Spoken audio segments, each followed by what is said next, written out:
maternity allowance, tax breaks, and peace of mind. Those are some of the benefits of planning your retirement. Director of the National Insurance Scheme in the Ministry of Labour and Social Security, Portia Magnus, and financial advisor from Sagicor Ainsworth Claken spoke about these and other benefits of retirement schemes in the upcoming PBCJ Presents. Here's more in this report.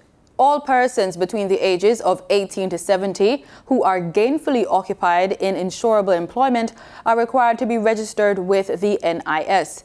Director of the National Insurance Scheme, Portia Magnus, says the insurable population includes employed persons, self-employed persons, and voluntary contributors.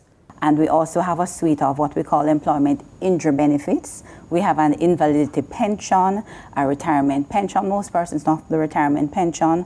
We also have what we call dependent spouse allowance, which twins with the retirement benefit and invalidity pension. We have survivor's benefit for both adults and children up to 18 years.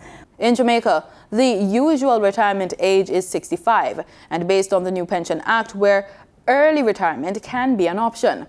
Sagicor's Ainsworth Claken notes why people should prioritize life after retirement. A lot of persons don't realize that when you reach 65 and you are retired, if the plans are not in place, it does add additional burden on you mentally. So that peace of mind to know that you can maintain your independence is also something that we consider very important.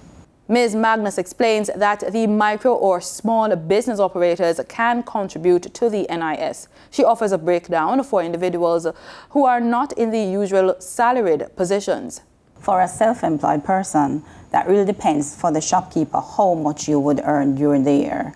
And that's so if you earn $1 million, if you earn 500,000, if you earn the 300,000, then the calculation would be done. So you earn 300,000, it's 6% of the 300,000 for the year. If you earn less than that, it is the same. However, if your earnings, now let's say you're one of the guys on the road that clean the windshields for us, and you get a little money from a little driver here and there, then the minimum contribution rate now kicks in at the $250 per week.